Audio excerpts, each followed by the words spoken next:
जय हिंद दोस्तों, स्वागत है आपका आपके अपने एप्लीकेशन में। तो कैसे हैं आप लोग, बताइए। सबसे पहले तो जो है वो दिल से माफ़ी मांगना चाहेंगे आप लोगों से कि आज आप लोगों की जो क्लास है वो काफ़ी लेट हो गई, काफ़ी लेट से स्टार्ट हुआ है। और रीज़न भी यहाँ पर बस यही है क्योंकि एक्चुअली क्या हुआ कि आपकी क्लास 11:30 में ही लगनी थी और मैं 11 बजे जो है वो गुरुकुल से निकल गया था और स्टूडियो में आ गया था यहाँ पर एकदम टाइम से क्लास लेने के लिए। लेकिन तभी फ़ोन आया कि गुरुकुल में जो है एक संत नगर थाने में जो है वो एक सब इंस्पेक्टर हैं और वो मुझसे मिलना चाहते हैं और वो पूरी टीम के साथ अपने आए हुए थे दल बल जो कहें।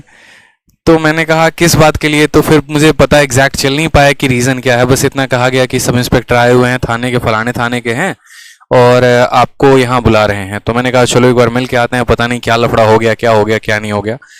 तो मैं फिर वहाँ पहुँचा तो फिर आने के बाद उन्होंने मतलब एक तरीके से कहें कि सर हाथ वाथ मिलाया और कहा कि गुरुजी मैं आपकी क्लास देखता हूँ और मैं फलाने थाने में अभी राइट नाउ ऐसा ही पोस्टेड हूँ, लेकिन मुझे जो है वो सीजीएल क्रैक करना है और सीजीएल में जो है मुझे मिनिस्ट्री ऑफ एक्सटर्नल अफेयर की पोस्ट चाहिए ताकि मैं फॉरेन में सेटल हो सकूँ।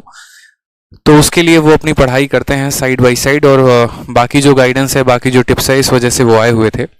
तब जाकर मुझे चलो कि हाँ यार कोई बात नहीं, यहाँ पर तो गाइडेंस के लिए आए हुए हैं। तो उन्हीं को बताते बताते जो है थोड़ा समय लग गया। इस वजह से पहले मैंने आपकी क्लास जो है वो 11:30 को 11:45 करवाया और अभी भी उनकी पूरी बात समाप्त हुई नहीं है। तो मैंने कहा आप नंबर ले लीजिए, आप आराम से रात में फ़ोन करिएगा, अभी हमारे पास इतना थोड़ा टाइम नहीं है, बच्चे जो है हमारे वेट कर रहे हैं क्लासेस का। इस वजह से थोड़ा सा लेट हो गया। तो इस वजह से हम जो है वो सॉरी कहना चाहेंगे, क्योंकि क्या होता है ना, देखो यार मतलब लोगों को बस ये पता होता है कि ये गुरुकुल में है तो वो कभी भी आ जाते हैं। मतलब सिर्फ एक एसआई की बात नहीं करूं, फिर उनके बाद एक कांस्टेबल भी आए थे, ठीक है, फिर एक और लड़की भी आई थी, फिर एक आपको यूपी के मेरठ से आए थे। तो हर दिन डेली 4-5 लोग गुरुकुल में आते रहते हैं और मेरी गुरुकुल में क्लास 10:45 से 11 बजे खत्म होती है, आपकी 11:30 से स्टार्ट होती है। अब इस आधे घंटे के अंदर इतने लोग आते हैं ना कि मैं पूरा समय ही नहीं दे पाता और कभी कभी समय अगर उनको दे दिया तो आपकी क्लासेस डिले हो जाती है। तो मैं बड़ा धर्म संकट में पड़ जाता हूँ। बच्चे ऑनलाइन वाले ये सोचते होंगे अरे ये तो मौज कर रहे हैं, ये तो जान के लेट आ रहे हैं, बट बच्चे ऐसा नहीं है। मैं लेट क्यों आऊंगा ये बताओ। बट क्या बोले, जैसे मानिए अब आप ही में से कोई स्टूडेंट हो गया, ना पूछा ना कुछ पता किया मेरे शेड्यूल के बारे में, अब सीधा पहुंच गया, तो मुझे बड़ा खराब लगता है उसके बाद से जो है वो मना करना कि अरे यार आप इतने दूर से आए और मैं आपसे मिलूं भी नहीं। तो मिलता हूँ, समय होता है, ठीक है। तो ऐसे ही काफी सारे लोग, अब कल जो थे वो एक आपको दिल्ली क्राइम ब्रांच में थे, वो अपने बेटे के लिए आए थे कि अब मेरा बेटा तैयारी करना है, ठीक है, बताइए यहाँ पर। अब वो यार इतने सीनियर थे, ऑलरेडी क्राइम ब्रांच में पोस्टेड है, अच्छे लेवल पर पोस्टेड हैं, बहुत अच्छे सीनियर भी हैं पूरे अपने, वो भी दल बल के साथ आए थे मिलने। तो क्या मतलब बताओ। तो यही हो जाता है कि थोड़ा उधर समय देने के चक्कर में इधर लेट हो जाता है, बट ठीक है कोई बात नहीं इस समय हर कोई मिलना चाहता है। बड़ी बड़ी कंपनीज के यहाँ पर जो है वो मैनेजर्स आके बैठे पड़े हैं कि सर हमारे कंपनी के पे आ जाओ, पढ़ा लो, ये कर लो, वो कर लो। उनका तो हम फ़ोन रिसीव नहीं करते। हाँ, लेकिन अगर कोई अपने पढ़ाई के लिए आता है तो उसको समय ज़रूर दिया जाता है। तो फाइनली कंक्लूजन ये है कि हमारी वजह से लेट हुआ, उसके लिए हम क्षमा चाहेंगे। क्लास हम स्टार्ट करते हैं, ठीक है, चलिए। और अगर कभी ऐसा लेट हो ना तो ये मत समझना कि हम यहाँ पर अपनी वजह से लेट कर रहे हैं। आप ही जैसे कोई भाई मित्र मेरे होते हैं जो मेरे भाई दूर दूर से आ जाते हैं और बस उनको वक्त देते देते ये वक्त निकल जाता है, ठीक है। चलिए आ जाइए। तो यहाँ पर क्वेश्चन नंबर कहाँ तक हम लोगों ने पढ़ लिया? क्वेश्चन नंबर 8 तक हम लोगों ने पढ़ लिया।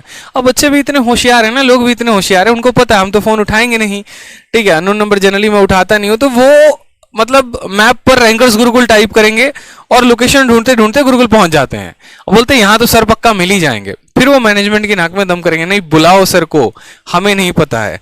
अब बताओ यार संडे को मैंने सोचा संडे को मैं आराम से एंजॉय करूंगा, पूरी संडे लोगों से मिलने मिलने में मेरा वक्त चला गया, बताओ। पूरा संडे कोई कहीं से आया, कोई कहीं से आया, कोई कहीं से आया है, ऐसा वाला हाल हो जाता है। मतलब गुरुकुल का जो पूरा ऑफिस रहता है ना, बस अलग अलग स्टूडेंट्स अलग अलग लोगों से भरा पड़ा होता है कि हाँ सर पहले इनसे मिलना है, फिर इनसे मिलना है, फिर इनसे मिलना है। अब भाई साहब मैनेजर भी रखना पड़ गया है चलो आ जाओ क्वेश्चन देखो, यहाँ पे क्वेश्चन में क्या बोला गया। सोचो मेरे को पिछले कुछ महीने में एक मैनेजर, फिर उस मैनेजर का मैनेजर, इस तरीके से मुझे काम करना पड़ रहा है। अब एक मैनेजर है जो मुझे बताते सर इतने बजे से इतने बजे आपकी क्लास है, इतने बजे से इतने बजे इनसे मिलना है, इतने बजे से इतने बजे बुक्स के ऊपर काम करना है, इतने बजे से इतने बजे फलाने ऑफिस में जाना है, इतने बजे से इतने बजे ये करना है। अब शेड्यूल ऐसा वाला हो रखा है, एकदम टाइट और बिजी शेड्यूल। चलिए कोई बात नहीं, आज ही यहाँ पर हम पढ़ते हैं। तो सवालों में कहा गया है यहां पर कि the data given in the table shows the number of boys and girls enrol in 3 different stream in a school over 5 year. मैंने आपसे क्या कहा था कि जब भी आप डीआई पढ़ते हैं तो डीआई जब आप पढ़ते हैं तो डीआई में आपको किन किन चीजों का बात ध्यान रखना है, टाइटल, फुटनोट और यूनिट। ठीक है, आप यहां पर टाइटल देखेंगे तो टाइटल के बारे में क्या कहा है कि आर्ट्स में कितने लड़के हैं और कितनी लड़कियां हैं, साइंस में कितने लड़के कितनी लड़कियां, कॉमर्स में कितने लड़के कितनी लड़कियां। ठीक है, और उसके बाद हर साल दिया गया। जैसे अगर मैं बात करूं यहां पर 2012 में, तो 2012 में 8 सब्जेक्ट चूज करने वाले लड़के 48 थे और 2012 में 8 सब्जेक्ट चूज करने वाली लड़कियां कितनी थी, 36 थी। इसी तरीके से 2012 में साइंस में इतने बच्चों ने एडमिशन लिया, लड़कों ने, और इतनी लड़कियों ने एडमिशन लिया। तो ये हमारे यहां पर टैबुलर डीआई हो गया, यहां पर टेबल के बारे में बात हो रही है।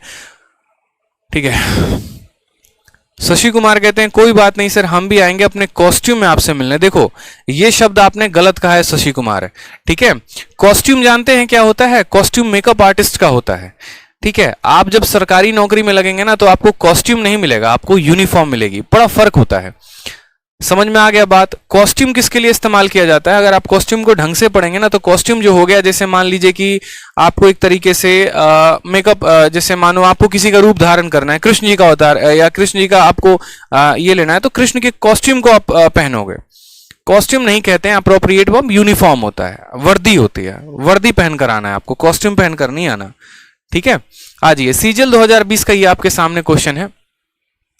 उमेश कुमार कहते हैं सर बहुत अच्छे इंसान हो आप, भगवान आपको सलामत रखे। बिल्कुल, और आप लोगों को भी रखे और बहुत तरक्की दे आप सभी को, जितने भी स्टूडेंट हैं भगवान उस सभी को बहुत तरक्की दे, लाइफ में उस सभी बच्चे आगे बढ़े और अपने मुकाम को जरूर प्राप्त करें। ठीक है, चलिए आ जाइए। तो बोला गया what is the ratio of total number of boys in year 2014, 2014 में टोटल नंबर ऑफ बॉयज, ठीक है, to the total number of girls in 2020। आप देखो 2014 में सबसे पहले चले जाते हैं और 2014 में जितने भी बॉयज हैं, क्या बोला है, टोटल नंबर ऑफ बॉयज इन 2014। तो 2014 में कितने कितने बॉयज हैं, अगर हम बॉयज के बारे में बात करें तो 2014 में यहां 42 हैं, यहां पर 42 हैं और यहां पर कितना है, 32 है। यानी बोलेंगे सर 42 जमा 42 जमा कितना हो जाएगा, 32 हो जाएगा। 40 40 80 80 और 30 110 और 110 में 6 जोड़ देंगे तो 116 हो जाएगा। उसका जो रेशियो है वो किसके साथ लेना है, तो total number of girls in year 2020, 2020 में जितनी भी लड़कियां हैं उनसे लेना है। तो 2020 में कितनी लड़की है, 43, कितनी लड़की है, 30 हो गया, और कितनी लड़की है, 41। तो यहां पर हम गर्ल्स के बारे में बात करें तो हम बोलेंगे सर 43 प्लस यहां पर हो जाएगा 30 और प्लस यहां हो जाएगा 41। तो 40 40 80 80 और 30 110 और 110 में हम यहाँ 4 जोड़ देंगे तो हमारा कितना हो जाएगा, 114 हो जाएगा।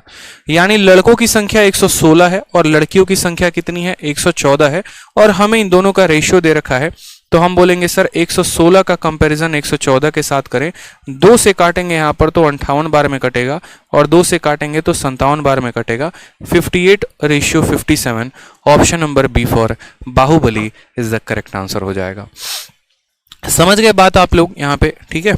चलिए पॉइंट क्लियर हुआ यहाँ पे कि 2014 में सभी लड़कों का डेटा लेना था और 2020 में सभी लड़कियों का डेटा लेना था, और हमें क्या करना था, तो यहाँ पर उनका जो है अनुपात लेना था। ठीक है, आ जाइए एक और क्वेश्चन जैसे आपके सामने। और आजकल तो माहौल ऐसा है ना पेपर में, आप बिलीव करिए आपको एक एक क्वेश्चन के लिए अलग अलग डीआई दिया जा रहा है। पहले क्या होता था कि आपको एक टेबल दे दिया जाता था, उसी के आधार पर 5 क्वेश्चन पूछ लेता था। अब आपका एग्जामिनर इतना चतुर और चालाक हो गया है कि वो क्या करता है कि आपको जो है एक क्वेश्चन के लिए एक डीआई, दूसरे के लिए दूसरा डीआई, तीसरे के लिए तीसरा डीआई, और ऐसे कर करके अलग अलग क्वेश्चंस के अलग अलग डीआई देता है। अब जैसे मानिए यहीं पर आप देखिए कि इस 2020 वाले सवाल में, ठीक है, टेबुलर का सिर्फ एक ही क्वेश्चन इसके ऊपर आया था, अगले क्वेश्चन के लिए दूसरा डीआई दे दिया। अब इसमें क्या क्या बोला वो समझो, वही टाइटल, फुटनोट और पॉइंट। इसमें कहा गया number of student enrolled for vocational courses in 5 different institute.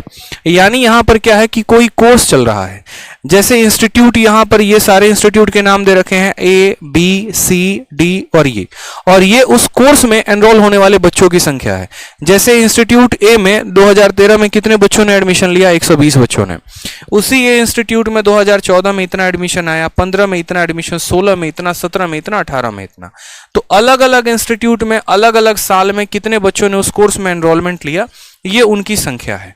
ठीक है, अब यहां पर सवाल हमसे बोला गया है क्वेश्चन नंबर 10। और इसमें क्या कहा गया है जरा देखिए, तो बोला गया the total number of student enrolled for vocational course in institute C in 2013, 14 and 17। यानी हमें सी वाले इंस्टीट्यूट का कौन कौन सा डेटा लेना है, 13 का, 14 का और 17 का।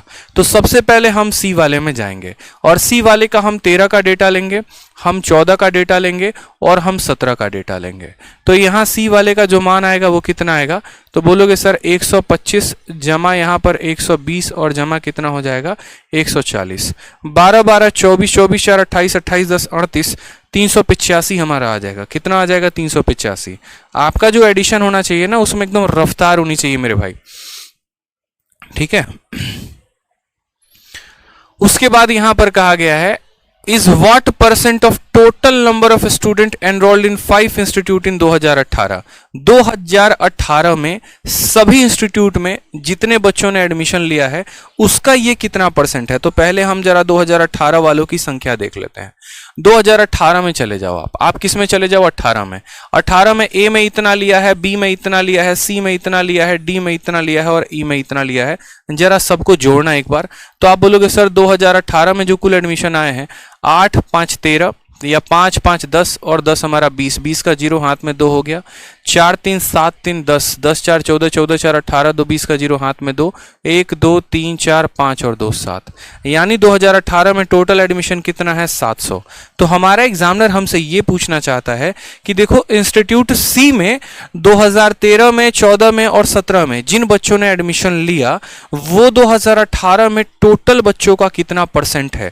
तो सबसे पहली बात इंस्टीट्यूट सी का डेटा निकाला तो कितना आ गया 385 और 2016 यहां पर 18 का डेटा आ गया तो कितना 700। अब ये 385 700 का कितना परसेंट है ये पता करना है।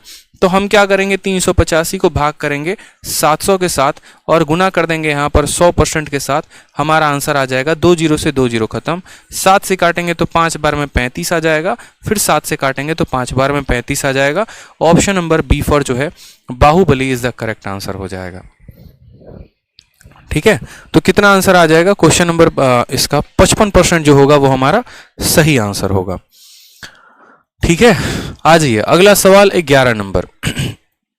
बिल्कुल 11 नंबर सवाल में क्या कहा गया है, 11 नंबर सवाल में हमसे ये कहा गया, देखिए वो सवाल हम लोगों ने पढ़ लिया। फिर 11 उसी डेटा पर एक और क्वेश्चन है और यहां पर भी कुछ सवाल पूछा गया है। 10 नंबर क्लियर है ना आप सभी को, आंसर भी आ रहे हैं बच्चों के, चलिए बहुत अच्छी बात है। 11 नंबर में देखिए क्या बोला गया है, the ratio of total number of student enrolled for vocational study in institute A C and E in 16। यानी हमें 16 का डेटा लेना है और 16 में किस किस इंस्टीट्यूट का चाहिए, तो ए का, सी का और ई का। तो सबसे पहले हम 16 में जाएंगे, हम ए का डेटा लेंगे, फिर हम सी का डेटा लेंगे और फिर यहां पर हम ई का डेटा लेंगे। यानी 2016 में हम जो है किस किस का डेटा लेंगे, तो ए का, सी का और ई का। और ये डेटा कितने के बराबर आएगा, तो जोड़ लो 8 और 7 15, 15 5 20 का 0 हाथ में 2, 4 3 7 7 3 10 10 2 12 का 2 हाथ में यहां पर 1, 3 और 1 हो जाएगा 420। ऐसे भी कह लो 14 और 13 हो गया 27, 27 3 30 10 40, ठीक है, और 20 हो जाएगा 420। कितना आ जाएगा, तो 2016 में इंस्टीट्यूट ए से, सी से और ई से कुल कितने लोग हैं, तो 420 लोग हैं, ठीक है। उसका रेशियो लेना है और उसका रेशियो किसके साथ लेना है, तो उसका रेशियो लेना है to the total number of student enrolled in institute B and D in 2018। 2018 में बी से और डी से, देखो 2018 में बी से कितने बच्चों ने लिया और डी से कितने बच्चों ने लिया, उसके साथ रेशियो लेना है। यानी 2018 का क्या क्या आएगा, तो बी आएगा और डी आएगा। तो जरा बी और डी को जोड़ना, तो बोलोगे 14 और 13 27, ठीक है, 280। यानी सवाल में हमसे कहा गया है 2016 में इन 3 इंस्टीट्यूट का डेटा ले लो, 2018 का ये 2 इंस्टीट्यूट का डेटा ले लो और इनका रेशियो बताओ कि रेशियो क्या है। तो बताना जरा, 420 का जो अनुपात है वो किसके साथ लेना है, 280 के साथ लेना है। 0 से 0 खत्म। 14 से काटोगे 3 बार में, 14 से काटोगे 2 बार में, 3:2। Option number B for Baahubali जो आएगा वो करेक्ट आंसर आएगा, ठीक है। बी फॉर बाहुबली जो आएगा बच्चों वो क्या आएगा, करेक्ट आंसर आएगा। हलवा सवाल एकदम, देखते चलो। और इन सवालों से आप डरते हो, हैं बताओ, इन सवालों से आप डरोगे तो कैसे काम चलेगा, डरने से काम होगा नहीं होगा, ठीक है। आ जाओ। तो यहां पर नेक्स्ट क्वेश्चन देखो जरा, सेम डेटा पर सेम क्वेश्चन आपसे पूछा गया है वापस से। अब देखिए वहां पर सारे के सारे इंस्टीट्यूट है। अब यहां पर दूसरा आपसे क्वेश्चन पूछा गया, किसी और शिफ्ट में पूछा गया होगा, सेम तरीके से यहां वोकेशनल कोर्सेज के बारे में बात कही गई है। और अब यहां पर 5 नहीं 6 अलग अलग इंस्टीट्यूट हैं, ए से लेकर एफ तक इंस्टीट्यूट है, और यहां पर उनके विगत वर्ष भी दिए गए हैं। और सवाल हमने इनमें क्या पूछा गया है तो देखिए जरा, सीजल 2020 में तो यहां पर बोला गया है the ratio of total number of student enrolled in institute A C and E in 2015 to total number of student enrolled in D in B and D in 17। यानी आपको 2015 में जाना है, और 15 में जाना है तो ए का, सी का और ई का सम निकाल लेना है। फिर 2017 में जाना है और बी और डी का सम निकाल लेना है और उनका रेशियो ले लेना है। तो ये सवाल आपके लिए है, मेरी तरफ से होमवर्क है कि ये आप करेंगे। आसान सवाल है। कुछ सवाल जब आप खुद से करेंगे ना बच्चे, तो वाकई में आपका कॉन्फिडेंस 7वें आसमान पर मिलेगा। ठीक है, चलिए क्वेश्चन नंबर यहां पर 13 देखिए। क्वेश्चन नंबर 13 में क्या बोला है? क्वेश्चन नंबर 13 में आपसे कहा गया है total number of student enrolled for vocational study in B C and E in 2015 is x% more than total number of student enrolled in A D and F in 16। तो x की value क्या है ये भी आप बता देंगे। क्यों बता देंगे? क्योंकि इसमें आपको क्या क्या लेना है, तो 2016 में b का, c का और e का सम ले लेना। ठीक है, और उसके बाद 2015 में b, c और e का सम ले लेना, और 2016 में आप a, d और f का ले लेना, और ये देख लेना कि 15 वाला डेटा 16 वाले से कितना % है, और वहीं पर x की वैल्यू आ जाएगी और उसका आंसर बता देना। तो ये भी सवाल हमारे तरफ से आप लोगों के लिए क्या रहेगा, होमवर्क रहेगा। आ जाइए अगला वाला DI पढ़ते हैं। ठीक है, हाँ ये सब क्वेश्चन इजी हैं सर, बिल्कुल ये सब क्वेश्चन इजी हैं, और यहां पर आप आराम से जो है वो कर सकते हैं। नेक्स्ट देखिए यहां पर data, the data given in the table shows the number of student studying in 4 different disciplines in 5 institute. कहने का मतलब क्या है कि अब यहां पर एक दूसरा आपको DI दिया गया है, ये भी एक टेबुलर DI है, और इस DI में कितने इंस्टीट्यूट हैं तो बोलेंगे सर 5 इंस्टीट्यूट हैं। ठीक है, और यहां पर सब्जेक्ट कौन कौन सा है, तो ये आर्ट्स है, साइंस है, कॉमर्स है और कंप्यूटर साइंस है। ठीक है, यहां पर इंस्टीट्यूट ए में आर्ट्स वाले कितने बच्चे हैं, 36। इंस्टीट्यूट ए में साइंस के कितने बच्चे हैं, 48। इंस्टीट्यूट ए में कॉमर्स के कितने बच्चे हैं, इस तरीके से करके। तो हमारे इस पर्टिकुलर इंस्टीट्यूट में अलग अलग सब्जेक्ट में एनरोलमेंट लेने वाले बच्चों की यहां पर क्या दी गई है, संख्या दी गई है, और हमें उसके आधार पर क्या करना है, तो क्वेश्चन हमें बताने हैं। जैसे मानिए सबसे पहला क्वेश्चन, मैं आपको सबसे लेटेस्ट पैटर्न के क्वेश्चन करवा रहा हूं ताकि आपका कॉन्फिडेंस बिल्ड हो। मैं बार बार ये बात कह रहा हूं, तो इन सवालों को हल्के में ना ले, आराम से सॉल्व करें बार बार, क्योंकि जिस बच्चे को DI आ गया ना, तो यूं मैं कहता हूं, देखो पता है बिना DI के आपका स्कोर कितना होता है। अगर आप DI को छोड़ कर आते हो ना, तो आप 25 में मात्र 20 सवाल करके आते हो, यानी आप सिर्फ पेपर में 80% का पेपर करके आते हो। लेकिन जिसको DI आता है ना, वो पूरा का पूरा 100% सवाल करके आता है, और DI आ गया ना तो उसके बाद मौज ही मौज है। आपके 2-3 चैप्टर एक तरफ रहता है और आपका डाटा इंटरप्रिटेशन एक तरफ रहता है। ठीक है, जैसे profit loss, time work, pipe system और भी कई सारे चैप्टर, इन तीनों को मिला दोगे ना तो इनके अलग सवाल हो जाएंगे, DI का अलग हो जाएगा। तो सोचो ये अकेला कम से कम 2-3 चैप्टर्स के ऊपर भारी पड़ता है, इसलिए इसको पढ़ेंगे और ढंग से पढ़ेंगे। और DI तो इतना आसान होता है ना, जिसमें ना कोई फॉर्मूला लगाने की आवश्यकता है, ना ही यहाँ पर कोई स्पेशल कंसेप्ट की आवश्यकता है, बस डेटा को पढ़ना है और उसको इंटरप्रेट करना है, और उसको इंटरप्रेट करने के आधार पर हम उसका आंसर दे पाएंगे। जैसे क्वेश्चन नंबर 14 देखिए, ये डेटा दे दिया, इसके आधार पर क्वेश्चन क्या बोला है, तो संस्थान ए और बी में मिलाकर कंप्यूटर विज्ञान का अध्ययन करने वाले छात्रों की कुल संख्या, यानी संस्थान ए और बी में मिलाकर कंप्यूटर, यानी किस किस इंस्टीट्यूट में लेना है, तो ए और बी में, और ए और बी में किसका किसका लेना है बताओ, तो कंप्यूटर साइंस का लेना है। यही बात बोला गया है, by what percentage number of student studying in computer science in A and B. तो हमें यहां पर लेना है कि कंप्यूटर साइंस पढ़ने वाले कौन कौन से इंस्टीट्यूट के बच्चे, ए और बी के बच्चे पहले कितने हैं, पहले उनको जोड़ो। तो ए में 57 बच्चे हैं और बी में इतने बच्चे हैं, तो 50 और 40 90, 8 और 7 15, यानी हमारा हो जाएगा 105 बच्चे हैं। ठीक है, उसके बाद ठीक है, अध्ययन करने वाले छात्रों की कुल संख्या, बी और सी में मिलाकर कला का अध्ययन करने वाले कुल छात्रों की संख्या का कितना % है। अब यहां पर आ जाएंगे कौन कौन से इंस्टीट्यूट में, तो बी में और सी में, और बी और सी में यहां पर कला का मतलब क्या हो गया, आर्ट्स हो गया। ठीक है, number of student studying in arts in institute B and C, तो बी और सी का आर्ट्स का आपको लेना है, तो 45 और 55, यानी अब हमको आर्ट्स का डेटा लेना है और किस किस का लेना है, तो बी और सी का लेना है। 45 और 55 का सम कितना आ जाएगा, 100 आ जाएगा। तो यहां पर कहा गया है कि ये वाला जो डेटा है ना, इस वाले डेटा से कितना परसेंट अधिक है। ठीक है, बच्चा भी इसका आंसर बता देगा। दोबारा से समझ लो, by what percentage number of student studying in computer science in A and B more than number of student studying in arts in B and C. तो यहां पर ये वाला जो संख्या है ना, वो इससे कितना परसेंट ज्यादा है, कितना ज्यादा है, तो बोलना 5। अब बहुत बच्चों को ये समझ में नहीं आता है कि नीचे क्या ले, तो नीचे लेने के लिए हमेशा इस बात को ध्यान रखना, ये जो मोर देन शब्द लगा होता है ना, इस मोर देन के बाद जो भी आता है वो हमेशा डिनोमिनेटर में होता है। मोर देन के बाद बी और सी आया है, मोर देन के बाद बी और सी वाला डेटा आया है, तो बी और सी वाले डेटा को कहां रखेंगे, नीचे रखेंगे, क्योंकि वही बताता है कि आप जो तुलना कर रहे हैं वो किससे कर रहे हैं। तो 5/100 इंटू 100 से आपका 100 खत्म, कितना आंसर आ जाएगा मेरे भाई, तो बोलोगे sir 5%। Option number D for Devasena is the correct answer आएगा। सोइकपाल कहते सर आप स्टूडेंट के लिए भगवान हो। मेरे भाई ऐसा नहीं है, ठीक है, भगवान और परवरदिगार कोई और है, ठीक है, हम तो बस उनका भेजा गया एक जरिया है जो आप लोगों को आपके मंजिल से कनेक्ट कर सकते हैं। ठीक है, चलिए नेक्स्ट क्वेश्चन वापस से देखिए, क्वेश्चन नंबर 15, सेम पैटर्न पर हलवा सवाल बिल्कुल। Number of student studying in computer science in institute A and C taken together.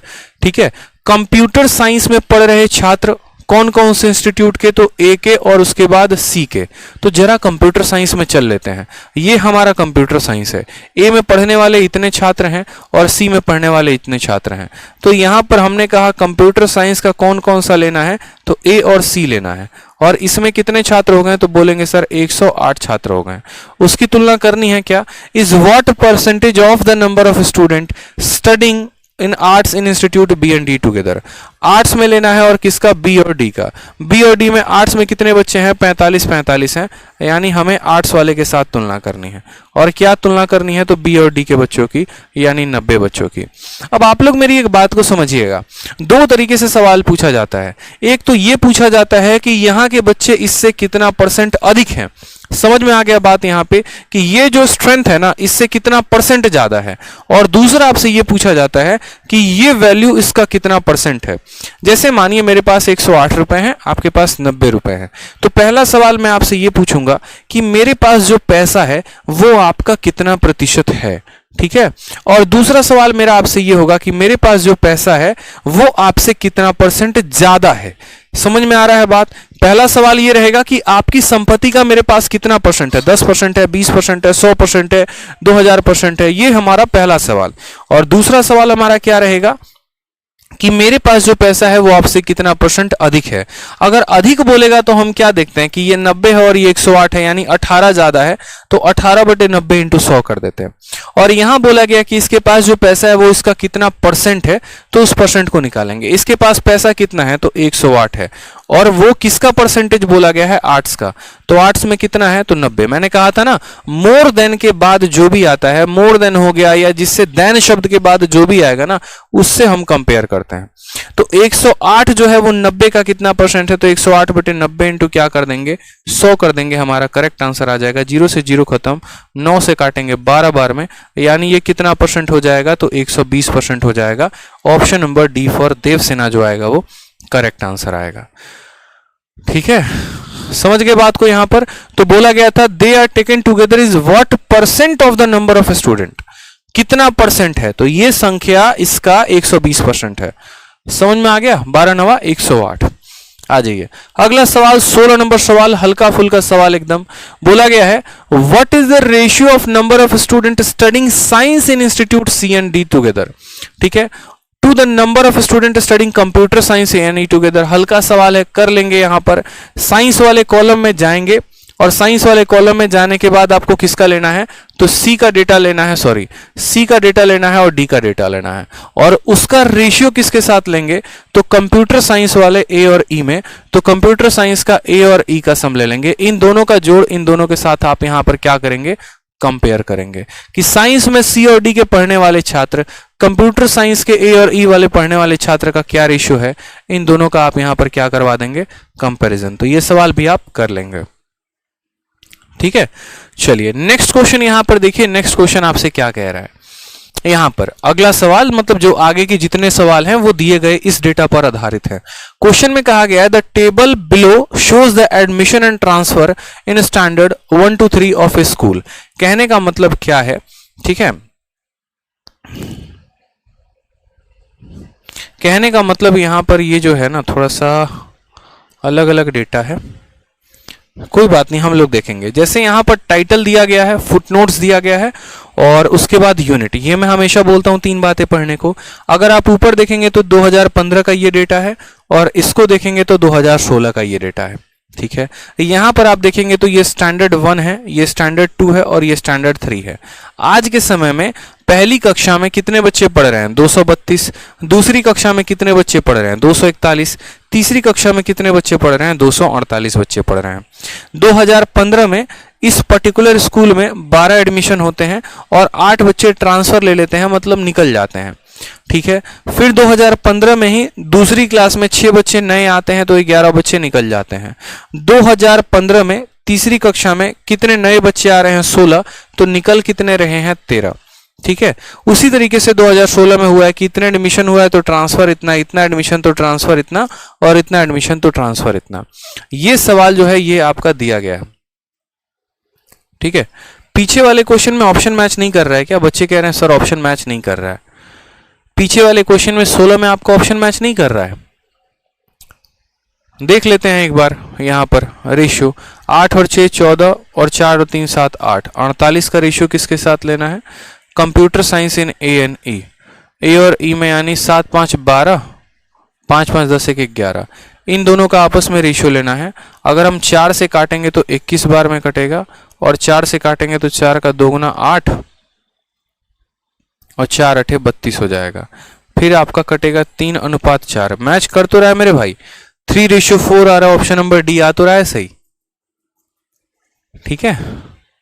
निशा विश्वकर्मा कह रही हैं सर ऑप्शंस मैच नहीं हो रहे, बिल्कुल मैच हो रहे हैं, 3:4 है और 3:4 आ तो रहा है 16 वाले का।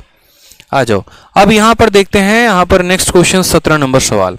17 नंबर सवाल यहां पर जो है वो किस में पूछा गया है, तो 17 नंबर सवाल आपका सीपीओ में पूछा गया है। बोला गया है सवाल में, देखिए पूछा क्या गया है, in the given data in standard 1 how many students were there at the end of 2016। 2016 के अंतिम तक कितने बच्चे मौजूद थे, ये हमसे बोला गया है कि दिए गए डेटा के अनुसार, ये आपका डेटा है, ठीक है, और दिए गए डेटा के अनुसार इन the given data in standard 1 यानी पहली कक्षा में, कौन से वाली क्लास में, पहली कक्षा में 2016 के अंत में कितने छात्र थे। तो सबसे पहली बात करते हैं ये पहली कक्षा की। पहली कक्षा में कितने बच्चे मौजूद थे, 232। उसमें कितने एडमिशन हो गए, 12। कितने लोग निकल गए, 8। फिर एडमिशन कितने हो गए, 23। फिर कितने लोग निकल गए, 8। तो आज के समय में यहां पर कितने लोग मौजूद हैं, ये आपसे पूछा गया है, ये आपसे पूछा गया है। तो सबसे पहली बात है कि 232 में आप 12 को जोड़ दो, ठीक है।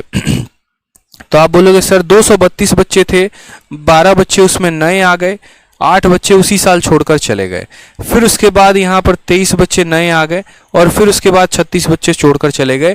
क्योंकि बोला गया 16 तक क्या कहानी रही तो 16 तक की जो कहानी रही वो ऐसी रही कि देखो यहां पर तो बोलोगे सर 200 ये 32 है, कितने बच्चे आए हैं, तो 23 में 12 जोड़ दोगे तो 35 हो जाएगा और 35 में से आपको क्या घटाना पड़ेगा, यहां पर तो माइनस ये 9 हो जाएगा, यानी 232 में से 9 घटाओगे तो कितना आ जाएगा, तो बोलोगे सर 222, 223 आ जाएगा। कितना आ जाएगा, 223 आ जाएगा। कौन सा ऑप्शन है, ऑप्शन नंबर ए, आ भी जाओ, इज द करेक्ट आंसर हो जाएगा। समझ गए बात। यहां पर आप इनको जब सॉल्व करेंगे तो बोलेंगे सर ये 23 और 32 प्लस का 35 बना रहा है, इसमें से हम 35 घटा देंगे तो -1, -1 और -8 -9, यानी 232 में से 9 घटा देंगे 223 हमारा आंसर आ जाएगा। ठीक है, अलग अलग बच्चों के अलग अलग आंसर आ रहे हैं। कुछ बच्चों ने यहाँ पर गलती पता है क्या किया होगा, उन्होंने 232 में 23 को जोड़ दिया होगा और 36 को घटा दिया होगा। उन्हें ऐसा लग रहा होगा कि यार 2016 का डेटा पूछा है, असल में 2016 का डेटा नहीं पूछा है, 2016 तक का पूछा है, एंड ऑफ ईयर 2016 तक, कि 2016 के एंड तक क्या कहानी रही थी। अगर आप इसका शीट में, जो मैंने आपको शीट दिया ना, उसमें देखना आंसर कितना दिया है आपको। शीट में कोई गलती तो नहीं की है, पता चले कि शीट में भी आंसर गलत दे रखा हो। बाकी ध्यान रखना है 2016 के एंड तक पूछा गया है, तो 15 का भी डेटा इसके अंदर हम क्या करेंगे, सम्मिलित करेंगे। 15 के डेटा को छोड़ेंगे नहीं यहां पे। समझ गए सभी को? आंसर आ गया 223 कैसे आया है यहां पर आंसर? कोई समस्या की बात है तो बता दो। 17 नंबर सवाल है ना आपका, 17 का ए सही तो है। बच्चे कह रहे हैं सर आंसर नहीं दिया था। अब समझ में आ गया बात यहाँ पे। दाऊद कह रहे हैं सर मेरी वीडियो 15 सेकंड पीछे क्यों चल रहा है रिफ्रेश करने पे? मत करो रिफ्रेश मेरे भाई, आपका नहीं मेरे साथ भी ऐसा है। जो कमेंट आप लोग करते हैं ना वो मुझे 15 सेकंड के बाद दिखाई देता है, क्योंकि सर्वर पे लोड लेने पे समय लगता है। यूट्यूब में क्या होता है, इंस्टेंट दिखना शुरू होता है, लेकिन एप्लीकेशन पर 15 सेकंड के बाद दिखता है। परेशान मत हो। क्वेश्चन नंबर 18 देखो, सीपीयू का थोड़ा घुमावदार प्रश्न। कहा गया है इन द गिवन डेटा, ठीक है, या इन the given table what was the total strength in standard 1 से लेकर 3 तक एट द एंड ऑफ 2015। 2015 के अंतिम में, 2015 के अंत तक 1 से लेकर तीसरी कक्षा तक का जो टोटल था वो कितना था? तो आप बोलेंगे सर इतना आसान सवाल, ठीक है। जैसे यहां पर हम बोलेंगे कि सर 232 स्टूडेंट थे, उसमें से 12 लोगों ने एडमिशन लिया और 8 लोगों ने ट्रांसफर करवा दिया। तो 12 लोग नए आए हैं और 8 लोग चले गए हैं, यानी प्लस में कितना है? तो 12 में से 8 गए यानी 4। तो बात करेंगे पहली क्लास में कितने बच्चे थे, तो इसमें 4 बढ़ जाएंगे, यानी 232 थे तो 236 हो जाएंगे।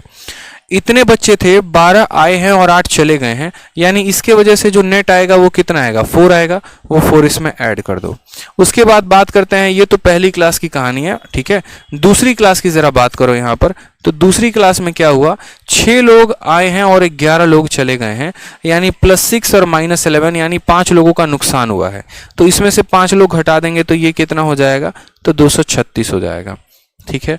अब हम तीसरी क्लास की बात करते हैं। 16 लोग आए हैं, 13 लोग छोड़ के चले गए हैं, यानी इनके चलते कितने का फायदा हुआ है? 3 लोगों का। तो इसमें 3 जोड़ दोगे तो 248 में 3 जोड़ोगे तो क्या हो जाएगा? 251।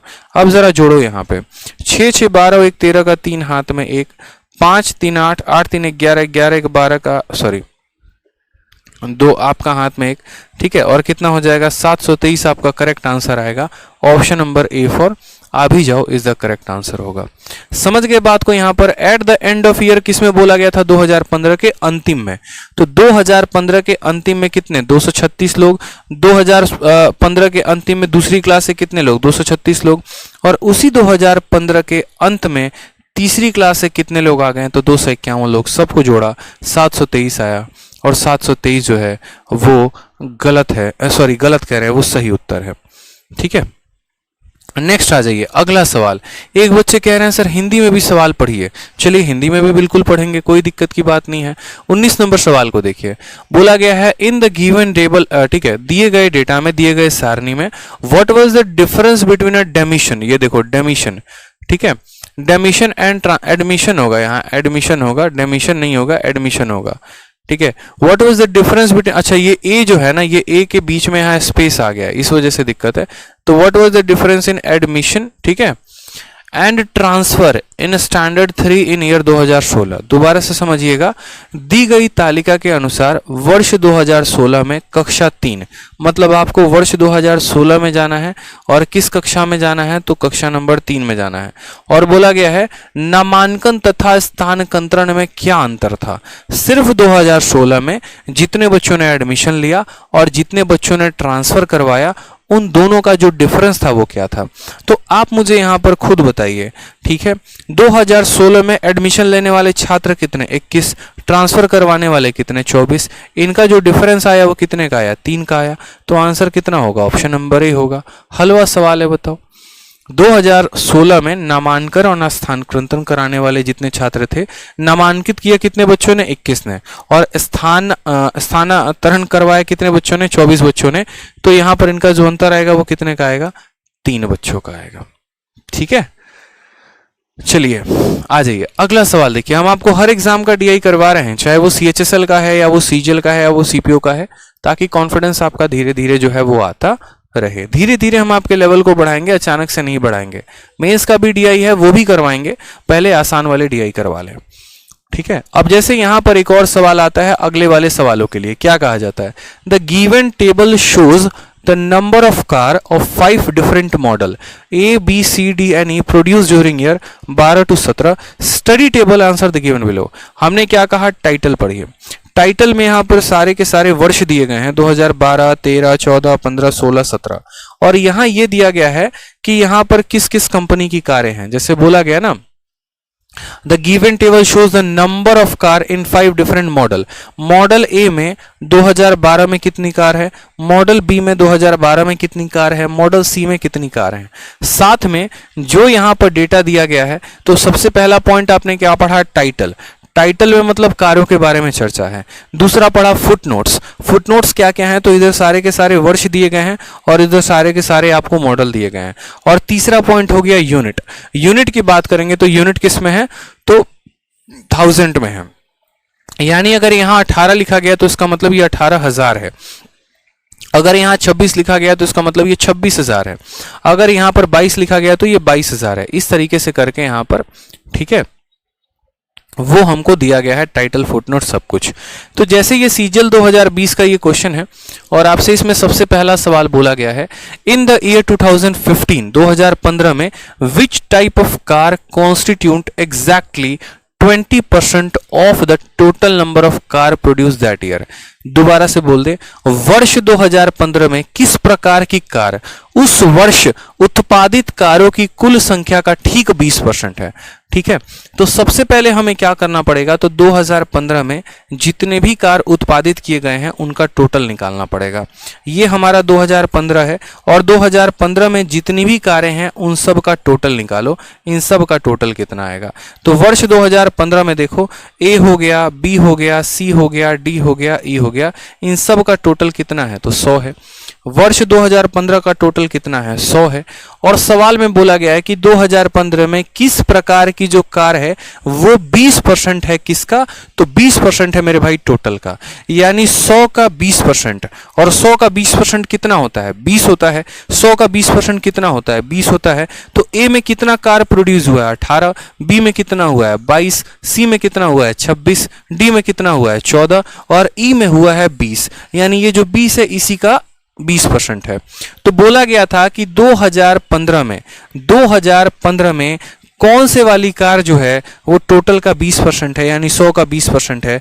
तो 2015 में ई वाली जो कार है वो टोटल का 20% है, यानी option number C for Kattappa जो आएगा वो करेक्ट आंसर है। हमें टोटल निकालने की आवश्यकता नहीं है। बहुत बच्चे होशियार बनते हैं, टोटल निकालना शुरू कर देते हैं। क्यों निकालोगे, इसलिए मैंने क्या कहा है हमेशा कि आप डेटा को पढ़ा करो, डेटा को देखा करो। डेटा में आपको सारे कंपनीज के कार भी दिए गए हैं और टोटल भी दिया गया है। तो यानी 100 का 20% किसके पास था, तो 100 का 20% ई के पास था। तो आंसर कितना आएगा, ई आएगा। ठीक है, पूरा पढ़ोगे ना तो फायदे में रहोगे, नहीं पढ़ोगे पूरा तो दिक्कत हो जाएगी। ठीक, क्वेश्चन नंबर 21 को देखो। जैसे बोला गया, अगर 2013 को और 2014 को अगर हम एक साथ ले लें, if 2013 and 14 are put together, which type of cars constitute exactly 25 of the total number of car produced in those 2 year। ठीक है, यानी किसको किसको साथ में लेना है, तो 13 और 14 को लेना है। तो यहां पर 13 का टोटल देखो, 13 का टोटल कितना है, 130 है। और 14 का टोटल कितना है, तो 170 है। तो यानी 13 जमा 14 का जो टोटल है, 2013 प्लस 2014 का जो टोटल आएगा वो हमारा टोटल कितना आएगा, तो 130 और 170 यानी 300 हो जाएगा। 130 और 170 कितना हो जाएगा, 300 हो जाएगा। तो बोला गया है कि यदि 2013 और 14 को एक साथ रखा जाए तो उन 2 वर्षों में उत्पादित कारों की कुल संख्या का ठीक 25%, यानी इसका 25%। तो हम बोलेंगे सर 300 का 25% कितना होगा, तो 300 इंटू 25/100, यानी यहां पर अगर हम काटे तो कितना आ जाएगा, 75। तो बोला गया यहां पर कि उन 2 वर्षों में उत्पादित कारों की कुल संख्या का ठीक 25% किस प्रकार की कारों का है। ठीक है, किस प्रकार की कारों का है। यानी अगर हम बात करें तो कौन सा ले रहे हैं, 2013 और 14। क्या इन दोनों का सम 75 है, तो बिल्कुल भी नहीं। 2 और 2 4 होगा और यहां पर 5 दे रखा है। क्या इन दोनों का सम 75 है? 8 और 3 11, 1 आएगा, यहाँ 5 है, नहीं होगा। यहाँ पर 2 और 6 8 आएगा, नहीं होगा। यहाँ पर गौर से देखो डी, ये 40 है और ये 35 है, इन दोनों को जोड़ोगे तो किसके बराबर? 75 के। यानी ये दोनों जो कारें हैं ना, ये टोटल का कितना परसेंट है? 25%। यानी क्या आएगा? D for Devasena is the correct answer. तो सवाल में देखा आपने क्या पूछा था?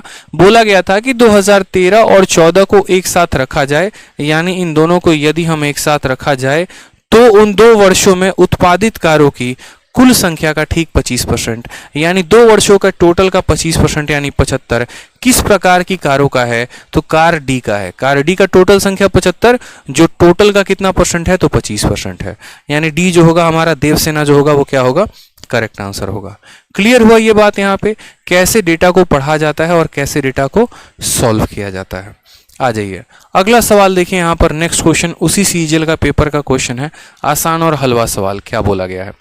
बोला गया है यहाँ पर the percentage increase in total car in 16 over 12। ठीक है, 16 में 12 की तुलना में कितना परसेंट इंक्रीज हुआ है? हिंदी में भी देख लीजिए, बोला गया है कि 2012 की तुलना में, देखो 2016 में कारों की प्रतिशत वृद्धि। ठीक है, 12 से तुलना की गई है किसकी? 16 की गई है। 12 से तुलना की गई है किसकी? 16 की। कि 12 में कार कुछ था, 16 में हो गया, तो 16 में जो इंक्रीज हुआ है वो 12 का कितना परसेंट है? तो 12 में कितने कार थे हमारे पास? 120, और 16 में हमारे पास कितने कार थे? 180।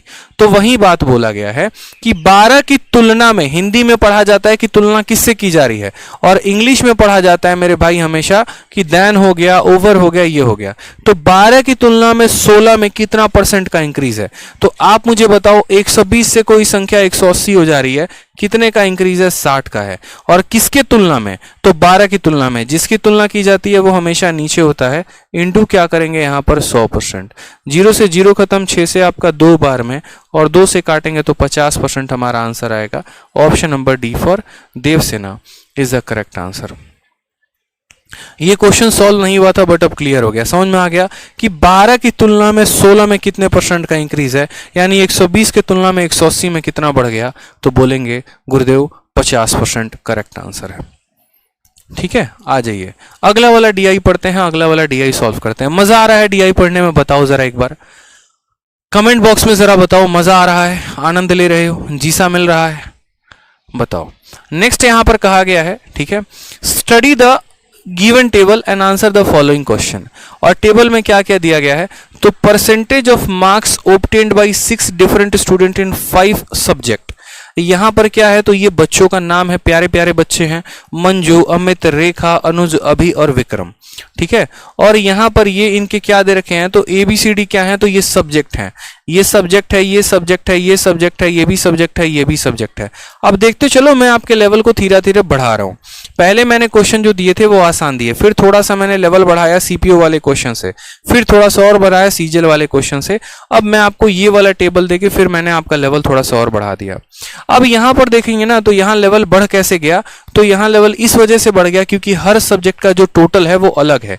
जैसे A नंबर जो हुआ है ना, सब्जेक्ट A जो पेपर था वो 75 नंबर का हुआ था, उस 75 नंबर में मंजू को 68 आए हैं, उस 75 नंबर में अमित को 64 आया है, उस 75 में रेखा को 88 आया है।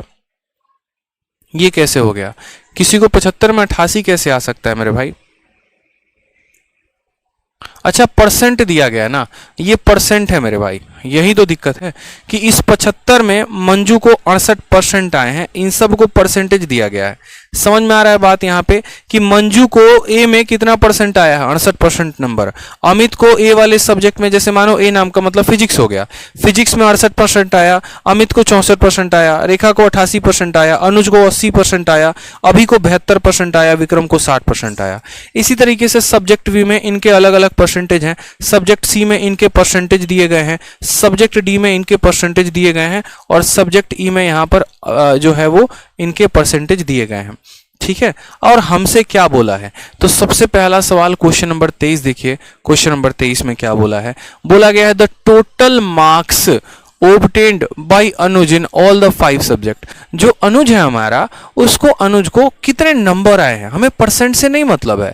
आप बस ये बता दो कि अनुज नाम का जो बंदा है उसके टोटल मार्क्स कितने हैं सभी सब्जेक्ट को मिला दे तो सबसे पहले अगर हम यहाँ अनुज भाई साहब की बात करेंगे तो अनुज के बारे में थोड़ा बहुत हम ज्ञान प्राप्त करते हैं।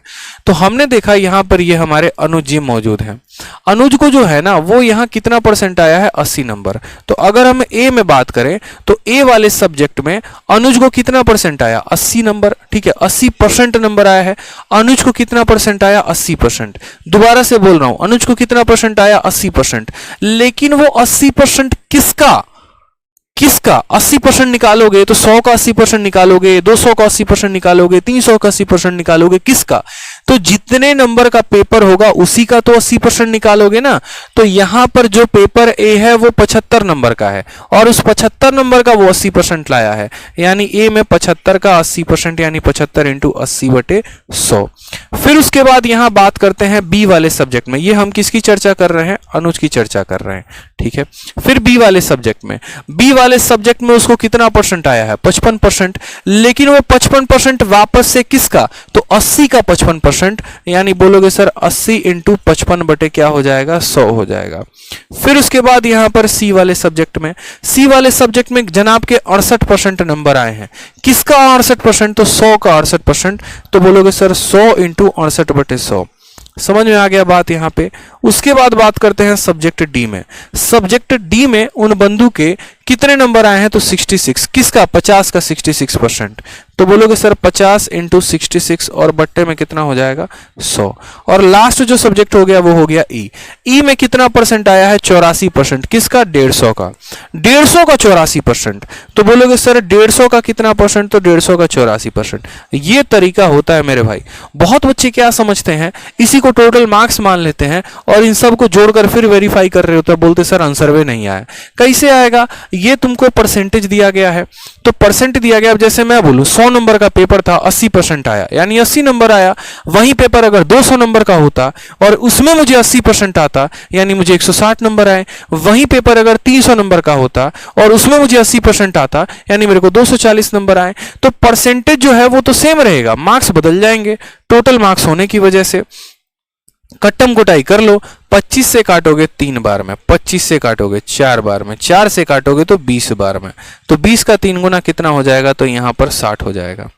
ठीक है, 20 से काटोगे 4 बार में, 20 से काटोगे 5 बार में, 5 से काटोगे 11 बार में, यहां कितना हो जाएगा, 44 नंबर।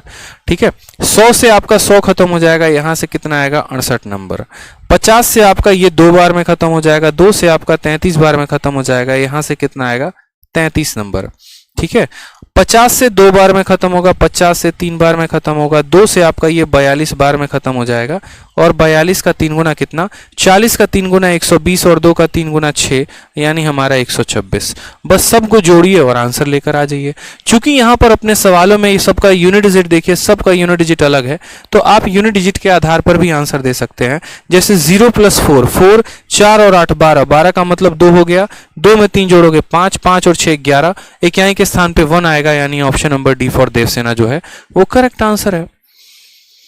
अनिकेत कहते हैं टाइम स्पीड डिस्टेंस का क्लास नोट्स अपलोड करवा दीजिए। अगर मेरे पास टाइम स्पीड डिस्टेंस का क्लास नोट्स अगर होता तो मैं अपलोड करवा नहीं देता क्या, ये बताओ। कितनी बार कह रखा है कि वो जो है वो सिस्टम से डिलीट हो गया है, डिलीट हो गया तो आपको खुद से। अब ये डिजिटल बोर्ड है, अगर यही डिजिटल बोर्ड के यही फाइल में पढ़ा रहा हूं, अचानक से बंद हो जाए, लाइट वाइट कट जाए तो ये भी करप्ट हो जाएगा फाइल, फिर मैं कहां से अपलोड कर पाऊंगा। फिर आप जबरदस्ती बोलोगे अपलोड करवा दो। अब यार कहां से करवा दूंगा, अभी पढ़ा रहा हूं तो नोट्स बन रहे हैं, अगर ये फाइल ही डिलीट हो गई तो कहां से अपलोड होगी, नहीं हो पाएगी ना। ठीक है, समझ में आ गया बात यहाँ पे। तो यहाँ टोटल पूछा गया, या तो यूनिट डिजिट के आधार पे टोटल बता दो और नहीं तो सबको जोड़ो।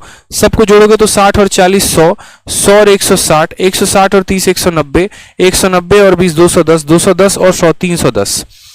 ठीक है, 310 में जोड़ोगे तो 10 और 320 हो जाएगा, 320 में यहाँ जोड़ोगे 11 तो 331 आएगा। Option number D for Devsena. तो एक आधा सवाल होते हैं मेरे भाई यहाँ पर जो पेपर में पूछे जाते हैं, जैसे सबकी मुन्नी कर गए, इन्होंने बोला हम परसेंटेज कैलकुलेट नहीं किए, डायरेक्ट सम कर रहे थे, तो यही तो आपकी गलती थी। परसेंटेज दिया गया था तो परसेंट कैलकुलेट करना था। गुरुकुल के भी टारगेट टेस्ट में ये क्वेश्चन हमने दिया और सारे के सारे बच्चे इसी में फंस गए थे जाके। उन्होंने परसेंटेज शब्द पढ़ा ही नहीं, उनको लगा टोटल करके निकालना है और टोटल करके निकाल रहे हैं तो आंसर नहीं आ रहा, आंसर आ रहा है तो कोई और ऑप्शन टिक कर दे रहे हैं। यही गलती की थी आपने। ठीक है, आ जाइए क्वेश्चन नंबर 24 में। देखिए क्या बोला गया है, the total marks obtained bye Amit किस किस सब्जेक्ट में, ए में, बी में और सी में, is what percent less than total marks obtained by Vikram in subject B C D and E together. यानी हमें अमित के कौन कौन से सब्जेक्ट के मार्क्स निकालने हैं, तो ए का, बी का और सी का। यानी यहां पर हम अमित को लेंगे। ठीक है, समझिएगा मेरी बात को, हम किसको लेने वाले हैं रडार पे, तो अमित को लेने वाले हैं। और अमित के कौन कौन से सब्जेक्ट को लेंगे, तो यहां पर ए को लेंगे, बी को लेंगे और सी को लेंगे। यानी यहां पर अमित के नंबर कितने आए, तो बोलोगे सर अमित का नंबर कितना है, कैसे पता चलेगा, तो जरा अमित में जाओ। ए में कितना आया है, तो 75 का 64%, तो बोलेंगे 75 का कितना हो गया 64%, यानी 75 इंटू 64/100। फिर उसके बाद उसको बी में कितने नंबर आए, तो 80 का 65%, कितना आया 80 का 65%, तो 80 का कितना कर दोगे 65% कर दोगे, ये आपका बी में आ गया। उसके बाद किस में बोला गया, सी में 100 का 80%, तो यहां बोलोगे सर 100 का कितना परसेंट हो गया 80%। सॉल्व करना जरा, यहां पर हल्का फुल्का सवाल था। 25 से काटेंगे, यहां पर कितनी बार में कटेगा, तो बोलोगे सर 25 से 3 बार में, 25 से 4 बार में और 4 से यहां पर 16 बार में। ठीक है, 16 का 3 गुना कितना आ जाएगा 48 आ जाएगा। उसके बाद 20 से 4 बार में, 20 से 5 बार में, 5 से 13 बार में, 13 का 4 गुना 52 हो जाएगा और ये तो ऐसे खत्म हो जाएगा। तो आंसर कितना आ जाएगा 80। यानी यहाँ 50 और 40 90 100 कितना हो जाएगा 180। तो यहाँ पर हम ये बात बोलेंगे अमित को कितने नंबर प्राप्त हुए, तो बोलोगे सर अमित को 180 नंबर प्राप्त हुए। कितने नंबर प्राप्त हुए, तो अमित को 180 नंबर प्राप्त हुए। अब अमित की बारी चली गई, उसकी तुलना किसके साथ करनी है, तो विक्रम के साथ करनी है। और विक्रम के कौन कौन से सब्जेक्ट के करनी है, तो बोला जाएगा विक्रम का बी सी डी और ई लेने को, B comma C comma D comma ई को लेने को डेटा। तो आप बोलेंगे ठीक है सर ले लेते हैं, क्या दिक्कत है, डेटा ही तो है। अब आ जाओ यहाँ पर विक्रम में, विक्रम को 60 नंबर, 75 का कितना परसेंट 60%, तो बोलोगे सर 75 का यहाँ पर बी में कितना आया है 60%, यानी इतना हो गया। उसके बाद सी में कितना आया है, तो सी में देखोगे ना तो बोलोगे सर 100 का 73%, देखो 100 का कितना परसेंट 73%, तो यहाँ बोलोगे सर 100 का 73% तो 73 ही होता है, बट फिर भी मैं यहाँ लिख दे रहा हूं। उसके बाद आपको डी का डेटा लेना है, डी में विक्रम का लेना है। 84% आया है, किसका 50 का, तो 50 का 84% 42 होता है, लिख दो यहाँ पर 50 इंटू 84/100। ठीक है, फिर उसके बाद यहाँ पर 150 का 86%, तो 150 का कितना परसेंट आ जाएगा मेरे भाई, तो 86%। 150 इंटू 86 बटे कितना हो जाएगा 100 हो जाएगा। कैलकुलेट कर लीजिए बड़े प्यार से आसान से। तो बोलेंगे सर देखिए बात ऐसी है, 25 से 3 बार में, 25 से 4 बार में, 4 से हमारा 15 बार में, तो 15 इंटू 3 कितना आ जाएगा 45 आ जाएगा। 100 से 100 खत्म, कितना आ जाएगा 73 आ जाएगा। उसके बाद यहाँ देखोगे तो 50 से 2 बार में और 2 से 42 बार में, यानी यहाँ से कितना आ जाएगा तो 42 आ जाएगा। उसके बाद देखोगे 50 से 3 बार में, 50 से 2 बार में और यहाँ पर आ जाएगा 43। 43 का 3 गुना कितना हो जाएगा 129 हो जाएगा। सबको जोड़ दो यहाँ पर 70 और यहाँ पर सबको जोड़ दो ना। ठीक है, तो बोलोगे 7 4 11, 11 और 4 15, 15 1 16, 160 और 120, 280, 289 जो आएगा इसका आ जाएगा। ठीक है, सवाल में हमसे क्या बोला गया है, the total marks obtained by इतना is what percent less than. इसका जो टोटल आया है ना वो इससे कितना परसेंट कम है, वो इससे कितना परसेंट कम है मेरे भाई।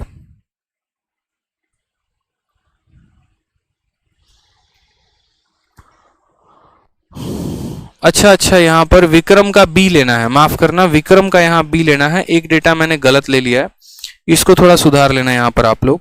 विक्रम का बी सी डी और ई लेना है, तो विक्रम का मैंने यहाँ ए ले लिया, इसको सुधार लो, कोई बात नहीं,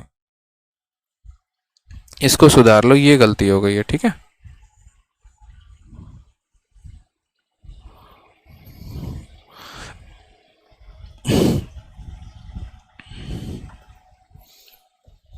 यहां पर जो है ना हमें विक्रम का बी लेना है, यानी विक्रम का 80 का 70% लेना है। ये माफ करेंगे तो बोलेंगे सर विक्रम का जो है ना वो 80 का कितना परसेंट लेंगे, 70%। तो 80 इंटू 70/100, 0 0 0 0 खत्म, कितना आ जाएगा यहाँ पर सर, तो यहाँ पर हमारा 56 आ जाएगा। और फिर उसके बाद यहाँ पर कितना रहेगा, तो 56 के बाद 73 रहेगा, फिर 42 और फिर इतना, इन सबको जोड़ दो। 9 2 11, 11 और 3 14, 14 और 6 हो जाएगा 20, ठीक है। दो हाथ में 4 2 6, 6 और 6 12 13, 13 5 18, 18 2 20 का 0, ठीक है। दो हाथ में वापस से आपका 4 1 5, 5 और 2 7, 7 7 14, 14 और 5 कितना हो जाएगा 19।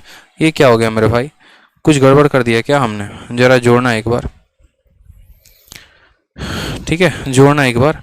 9 2 11, 11 3 14, 14 6 20 का 0 हाथ में 2, 2 और 4 6, 6 6 12 1 13, 13 5 18, 18 2 20 का 0 हाथ में 2, 2 और 1 3, टोटल कितना आ गया 300। तो सवाल में हमसे कहा गया ये वाला व्यक्ति इससे कितना परसेंट कम है, ठीक है। सवाल में आपसे यहाँ पर कहा गया है कि जो अमित है वो विक्रम से कितना कम है। विक्रम का टोटल 300 आ रहा है, अमित का टोटल 180 आ रहा है, कितना परसेंट कम है। तो यहाँ पर ये कितना कम है बताना जरा मुझे। तो 300 से 180 जो है वो 120 कम है, और कितने के ऊपर कमी पूछी गई है, तो 300 के ऊपर। जिससे तुलना की जाती है हमेशा वो डिनोमिनेटर में नीचे होता है। तो यहाँ पर तुलना विक्रम के साथ की जा रही है, तो विक्रम यहाँ नीचे रहेगा, इंटू क्या कर दोगे 100, 100 से तुम्हारा ये खत्म, 3 से 40 बार में खत्म, यानी कितना परसेंट आ जाएगा, तो 40% आ जाएगा, यानी option number D for Devsena होगा। तो एक आधा सवाल आपके पेपर में ऐसे कैलकुलेटिव आते हैं, लेकिन इन कैलकुलेटिव क्वेश्चंस का सॉल्यूशन क्या है, तो इनका सॉल्यूशन ये है कि आपका कैलकुलेशन रफ्तार में होना चाहिए। जैसे आपको समझाने के लिए मैंने ऐसे लिखा हुआ है, बाकी जब मैं आपके सामने जब पेपर सॉल्व कर रहा होता ना, तो मैं इसी सवाल को देखो कितने रफ्तार में बनाता। अब मुझे अगर इसी सवाल को बनाना होता ना, तो मैं इतना ड्रामा नहीं करता पेपर में, मैं साफ तौर पर यहाँ पर कैलकुलेशन कैसे करता मैं आपको वो भी अपना समझा रहा हूँ। सीधा हिसाब किताब देखो, ये सब सामने मेरे डेटा है। मुझे ये बात पता है कि अमित का ए बी और सी लेना है। अमित का क्या लेना है, ए बी और सी लेना है, बस मुझे इतना पता है। मैं जाऊंगा अमित वाले सेक्शन में, ए जाऊंगा मैं। 75 का जो है यहाँ पर कितना करूंगा, 64%, ठीक है। 75 का 64% या फिर 64 का 75%। 75% का मतलब 3/4, यानी यहाँ पर 64 को मुझे 3/4 के साथ गुना करना है, 4 से 16 बार में, सीधा आ जाएगा ए का मार्क्स 48। फिर बी में देखूंगा मैं, 80 का यहाँ पर 65%, 80 का यहाँ पर 65% या फिर 65 का 80%। हम ऐसा भी तो कह सकते हैं A% ऑफ B जो होता है वो बच्चे बराबर होता है हमारे B% ऑफ A के। मैंने परसेंटेज में ही पढ़ाया हुआ है आप लोगों को, यानी 80 का 65%। आपको जो है यहाँ पर 80 का क्या निकालना है, 65% निकालना है। तो आप इसको ऐसे भी कह सकते हो कि 65 का 80%, और किसी भी संख्या का 80% उसका क्या होता है, 4/5 होता है, यानी इसको मुझे 4/5 के साथ गुना करना है। 5 को 13 से काटा, 13 चौके 52 आ गया। सी लेना है मुझे। 100 का 80% कितना होता है, 80 होता है। यहां से मैंने क्या किया, अमित का टोटल ले लिया। यहां पर अमित का टोटल कितना आ गया, 180 आ गया। वही कैलकुलेशन जो आप बच्चों की तरह ऐसे कर रहे थे, और वही कैलकुलेशन थोड़ा आपने लीजेंड की तरह किया, तो देखिए वो कैलकुलेशन कितना आसान हो गया। और चूंकि कैलकुलेशन में जितने कम स्टेप होंगे सवाल भी उतना ही जल्दी बनेगा, ठीक है। आ जाओ, जैसे विक्रम का बी सी डी और ई बोला था, विक्रम का क्या लेना है, बी सी डी और ई। तो 80 का 70%, 8 इंटू 7 कितना आ जाएगा, सीधा का सीधा 56 लिखो। सी का बात करते हैं, 100 का 73%, सीधा 73 हो जाएगा। डी का मेरे भाई बात करते हैं, 50 का 84%, या फिर ऐसे कह लो 84 का 50%, और किसी भी संख्या का 50% उसका आधा होता है, यानी 84 का आधा कितना हो जाएगा, 42 हो जाएगा। फिर उसके बाद यहां पर जो है आपको ई भी लेना है, 150, ठीक है। 150 का 86%, 150 का 86%, या फिर उल्टा कह लो 86 का 150%, 86 का 150%, और किसी भी संख्या का 150% क्या होता है, तो 100% वो खुद, और प्लस इसका 50%। इसका 50% कितना होगा, इसका आधा यानी 43, जोड़ देंगे तो कितना आ जाएगा, तो बोलोगे सर 129 आ जाएगा। मेरा 150% क्या होगा, तो मेरा 150% का मतलब पहले मेरा 100% निकालो, फिर मेरा 50% निकालो। तो इस संख्या का तो 100% 86 होगा, और इसका 50% 43 होगा, जोड़ोगे तो 129 आएगा, वो जोड़ दिया। यहां पर जरा टोटल देखोगे, सबको जोड़ोगे तो कितना आ जाएगा, 300 आ जाएगा। आ जाएगा कि नहीं आ जाएगा, जोड़ कर देख लो। 9 2 11, 11 3 14, 6 20 का 0 हाथ में 2, 4 2 6, 6 और 7 13, 13 5 18, 20 और 2 1 3। अब 180 जो है वो इससे कितना परसेंट कम है। मैंने कहा है जब भी किसी का कोई भी परसेंटेज निकाल, देखो कितना कम है, तो 120 कम है। कितने के ऊपर, 300 के ऊपर, इतना इंटू इतना बटे 100, तुरंत आंसर आपका आ जाएगा। सर खत्म हो गया, 40% हमारा आंसर है, बात खत्म, ऑप्शन नंबर डी। तो वही सवाल जो आप बच्चों की तरह ऐसे कैलकुलेशन किए, ये पता हम आपको क्यों लिखें, ताकि इन केस अगर आपको समझना पड़े, कोई कष्ट आए, किसी बच्चे को प्रॉब्लम आए, तो ये सॉल्यूशन हर वो बच्चा समझ सकता है। एक अच्छा स्टूडेंट भी समझ पाएगा और यहाँ पर जिसको थोड़ा कम समझ आता है वो भी समझ में आ पाएगा। लेकिन ये बताने के बाद मैंने आपको ये इसीलिए बताया क्योंकि पेपर में आपको ऐसे नहीं करना होता, समय आपके पास उतना नहीं होता है। अगर ये क्वेश्चन आपके सीजीएल के प्री का क्वेश्चन है और एक प्री के क्वेश्चन में अगर आप इतना समय सिर्फ एक पर्टिकुलर सवाल के ऊपर दे देंगे तो इतने देर में तो आप जीएस का पूरा पेपर खत्म कर देते, आधा पेपर तो कम से कम खत्म कर ही देते। तो ऐसे कैलकुलेशन ना करके तुरंत ऐसी रफ्तार होनी चाहिए। इसीलिए कहा जा रहा है पेपर में कि अगर पेपर में अगर आपको अच्छा स्कोर करना है तो आपका कैलकुलेशन का अच्छा होना मांगता है। कैलकुलेशन अगर अच्छी है तो सवाल कम समय में बनेगा, और कैलकुलेशन बेकार है, घटिया है, तो फिर वहां पर आपका जो है मामला खराब हो जाएगा। समझ में आ रहा है बात? तो इस तरीके से कैलकुलेशन जो है वो प्रभावित करता है आपके अटेम्प्ट को, आपके नंबर को, आपके पेपर को।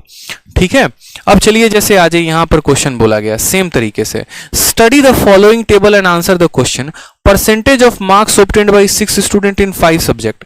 ठीक है, इंग्लिश में देखो कितना परसेंट आया, 70%, मैथ में 90%, यहां पर इतना परसेंट, इस तरीके से करके, और वापस से जो है यहां पर उसी तरीके से सवाल आपका पूछा गया है कि ये सवाल देखिए यहां पर बोला गया what are the average marks obtained, ठीक है, what are the average marks of student B C D and F in math.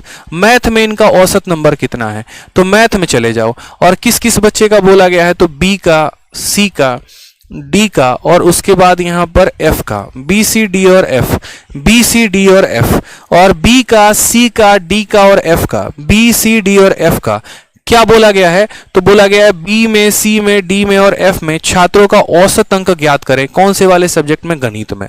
तो हमें गणित वाले सेक्शन में जाना है, और गणित वाले सेक्शन में जाने के बाद यहां पर बी सी डी और ई का लेना है। हमेशा इस बात को ध्यान रखिएगा। मान लीजिए आप यहां पर क्या कर रहे हैं, तो आप यहां पर 100 का जो है यहां पर ऐसे समझ लीजिए कि यहां पर जो है मान लो यहाँ पर 80 का जो है, अगर हम मान लो 80 का मानो हम 40% निकालते हैं, तो इससे बेहतर आप ऐसे समझ लीजिए कि 80 का 40% जो होगा वो बराबर होगा 40 के कितने परसेंट के, 80% के। ये दोनों के दोनों बात बराबर होते हैं। उसी तरीके से मैं 150 का यहाँ 92% निकालूंगा, उससे बढ़िया मैं 92 का 150% निकाल दूंगा। और 150% का मतलब क्या होता है, उस संख्या का 3/2। ठीक है, यानी हर संख्या में आपको कितना गुना करना है, तो इसका भी 3/2, इसका भी 3/2, इसका भी 3/2, इसका भी 3/2। तो एक काम करो, इन सबको जोड़ दो, यहां पर इन सबको क्या करो, जोड़ दो, और लास्ट में तब सबका क्या कर देना, 3/2 कर देना। ऐसा भी कर सकते हो कि यहां पर इसका भी 150%, इसका भी 150, इसका भी 150, और यहां पर जो है आपको इसका भी 150 निकालना है। ठीक है, आपसे बोला गया है एवरेज। अब देखेंगे यहां पर जो एवरेज का मतलब होता है वो क्या होता है, एवरेज का मतलब होता है टोटल सम अपॉन यहां पर नंबर। ये आपने पढ़ा है। एवरेज निकालने का फॉर्मूला क्या होता है कि सम कितना है और नंबर कितना है। सम निकालने का मतलब यहां पर होता है 92। देखो 150 का 92%, मैं आपको एकदम आसान भाषा में समझाता हूं। 150 का कितना परसेंट, तो 92%। फिर उसके बाद यहां पर आ जाएगा 150 का कितना परसेंट, तो 80%। समझते चलेंगे, आसान आपके लिए कैसे बन जाएगा। फिर उसके बाद 150 का कितना परसेंट, 74%। और उसके बाद फिर यहां पर कितना हो जाएगा मेरे भाई, यहां पर तो 150 का यहां पर कितना हो जाएगा, तो बोलोगे सर 150 का कितना परसेंट है, तो 84% है। ये तो इनके नंबर आ जाएंगे यहां पर 150 का इतना परसेंट, 150 का इतना परसेंट, 150 का इतना परसेंट, 150 का इतना परसेंट। ये क्या आ गया, टोटल सम आ गया। और इस टोटल सम को भाग करेंगे नंबर के साथ। नंबर का मतलब क्या हो गया, 1 2 3 4 सब्जेक्ट हैं, तो नंबर ऑफ सब्जेक्ट के साथ, नंबर ऑफ सब्जेक्ट के साथ। क्लियर हो गया यहां पर बात? ठीक है, बस यहाँ औसत निकाल दो। 150 यहाँ भी है, यहाँ भी है, यहाँ भी है, यहाँ भी है, तो 150 और परसेंट दोनों जगह पर है, तो 150% कॉमन निकाल दो, जो मैं शुरू में कह रहा था। यहाँ कितना बच जाएगा तो बोलोगे 92, यहाँ कितना बच जाएगा तो बोलोगे 80, यहाँ कितना बच जाएगा बोलोगे 74, यहाँ कितना बच जाएगा 84, और बट्टे में मेरे भाई कितना है तो 4 है। ठीक है, आप ये काम सीधा का सीधा ही कर सकते थे, शुरू में ही सबको जोड़ देते और सबको जोड़ने के बाद उसका 150% निकाल देते, बट कोई बात नहीं, आप अभी भी ये काम कर सकते हो।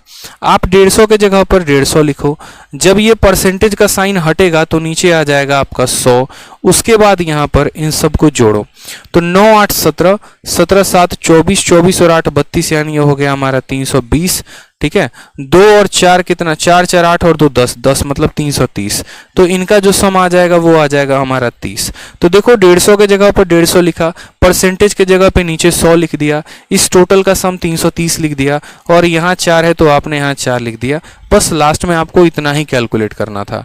ठीक है, बहुत बच्चे क्या करते हैं, सभी डेटा का अलग अलग निकालते हैं, 150 का 92% निकालेंगे, 150 का 80%, 150 का इतना इतना, ऐसे मत किया करो, ये सवालों को लंबा लेके जाता है। अलग अलग परसेंटेज क्यों निकालना है बताना, किसी ने कहा था अलग अलग परसेंट निकालने को? सवाल को हल करके नौकरी लेनी है, ना कि नौकरी छोड़नी है।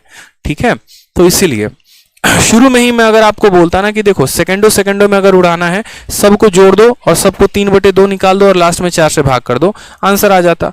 लेकिन हमने वैसे नहीं बताया, हमने कहा पहले आराम से बताएंगे, कोई दिक्कत नहीं है। 0 से 0 खत्म, 0 से 0 खत्म, इसको इसके साथ गुना करके 4 से भाग कर देंगे। 15 को 3 के साथ गुना करो, 15 3 45 का 5, हाथ में 4 आ गया, 15 3 45 और 4 हो जाएगा 49, और लास्ट में इसको किससे भाग कर देंगे, 4 से। 4 का 1 गुना 4, 4 का 2 गुना 8, फिर 15, 4 का 3 गुना 12, 3 हो जाएगा, दशमलव लगाओगे 30 हो जाएगा, 0.7 जो आएगा आपका 5, 123.75। Option number D for Devasena is the correct answer. ठीक है, आप अगर शॉर्ट में करना चाहते थे ना तो इन चारों लोगों को जोड़ते, उसके बाद उसको 3/2 के साथ गुना कर देते, फिर जो आता उसको 4 से भाग कर देते, आपका आंसर हो जाता। ठीक है, मतलब जो सबसे शॉर्टेस्ट होता ना, मैं आपको बताऊं, अगर सबसे शॉर्ट में अगर आप करना चाहते, सीधा का सीधा अगर आप एक लाइन में आंसर लिखना चाहते थे ना, तो आप ये सब हटाकर, ठीक है, आप ये सारा झोल झमेला हटाकर, कौन कौन सा लेना था, बी सी डी एफ लेना था, बी हो गया और सी हो गया, डी हो गया और एफ हो गया, आप सीधा आंसर में पता है क्या बोलते, आप बोलते इन सबको जोड़ो, 9 8 17 17 7 24 24 8 32 32 और 1 33, यानी 330 आ गया। इस 330 का क्या करना था, तो 150% निकालना था, यानी इसका 3/2, और फिर जो आ गया ना उसको आपको 4 से भाग करना था, बस बात खत्म हो जाता। ठीक है, आप यहीं पर समझ जाते कि आपका एग्जामिनर आपसे पूछ क्या रहा था। आप यहां से काटते 2 से तो कटता आपका 2 एकम 2, ठीक है, 165 बार में 165 को 3 से गुना करके 4 से भाग कर देना था, 16 3 के 48, 495, और 495 को आप 4 के साथ भाग करते, 4 एकम 4, 4 दूनी 8, 123.75, ये आपका आंसर आ जाता। तो यही होता है समझदारी की बात। जिसको समझ नहीं आता है शुरू शुरू में डीआई को, तो वो एकदम ऐसे करता है बच्चों की तरह, क्या करता है, टोटल सम निकालेगा, ऐसे पूरा का पूरा टोटल सम निकालेगा, फिर लास्ट में भाग करेगा। और जिसको ये बात पता है, जिसकी कैलकुलेशन भी गोली से ज्यादा तेज है, वो क्या करेगा, तुरंत सम निकालेगा, उस सम का 150% यानी उस सम का 3/2, और बाद में उसको 4 लोगों में बांटना है, 4 से भाग करके आंसर इतना लेके आ जाएगा। इसीलिए तो मैं कहता हूं कि मैं पेपर को जो है यहाँ पर कितने जल्दी में 9 मिनट में खत्म करता हूं, इन्हीं आधार पे, क्योंकि मेरी रफ्तार है, मेरी कैलकुलेशन के पास रफ्तार है, मेरे कंसेप्ट्स क्लियर हैं, तो मुझे पता होता है 4 लोगों का 150% निकाल के किससे भाग कर देना है, 4 से भाग कर देना है, आंसर आ गया, बात खत्म। ठीक है, तो आगे के क्वेश्चन जो है वो यहां पर हम लोग कल करेंगे क्वेश्चन नंबर 26 से। तब तक जितने सवाल कराए हैं उनको क्या करना है, रिवाइज करना है। ठीक है, और आगे के क्वेश्चंस भी खुद से प्रैक्टिस करने हैं। आज आप लोगों ने जो है यहाँ पर, ठीक, आज आप लोगों ने काफी अच्छा रिस्पांस दिया और मुझे काफी इस बात की खुशी हुई है।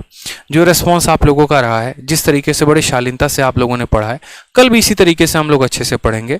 ठीक है, और मन लगाकर यहाँ पर सभी क्वेश्चंस को सॉल्व करेंगे। सीखते रहिए कुछ नया, ऐसे ही डेली के क्लासेस में मजा आते रहेगा आप लोगों को, और ऐसे ही नाम करते रहना आप लोगों को। अपना भी नाम बड़ा करना है, अपने माँ बाप का नाम बड़ा करना है, अपने देश का नाम बड़ा करना है। ठीक है, चलिए मिलते हैं अगले क्वेश्चन में, तब तक के लिए ध्यान रखें, खुश रहें, मस्त रहें, love you all, take care, bye.